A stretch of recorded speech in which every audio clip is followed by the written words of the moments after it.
name is Chang Yuchen, and the work in collection is Core Dictionary. It is included in the show Ways of Knowing. So in 2019, I had the honor of spending a month on this small island called Pulau Dinawan, and I had some swims where I saw living corals. To me, they were kind of intimidating, if not hostile. I got a clear signal that they didn't want me to be there and I was intruding.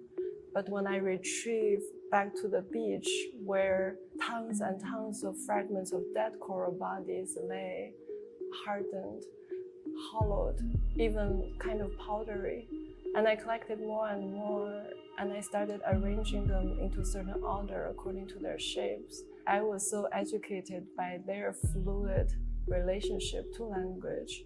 This loose relationship to me was very novel, coming from Mandarin Chinese, where the sound, shape, and meaning have always been intact.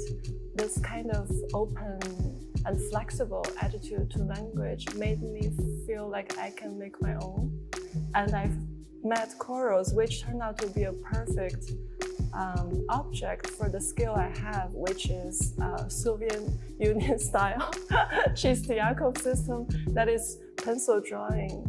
For me, it is a habit and necessity to draw in order to look at something really close enough and for long enough.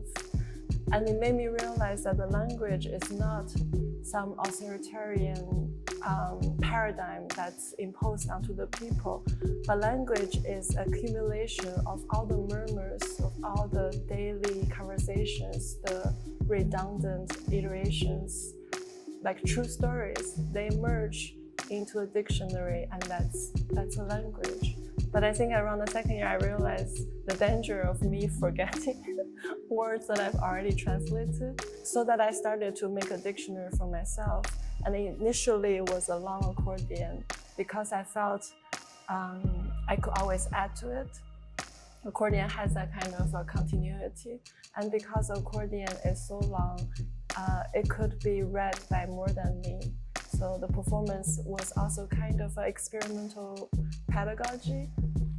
We could all approach this language. I suppose for me, there were points that I'm really convinced that I'm a linguist but not an artist.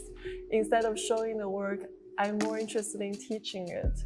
So because of the book, I felt more like the book became a conduit for me to share this language with others.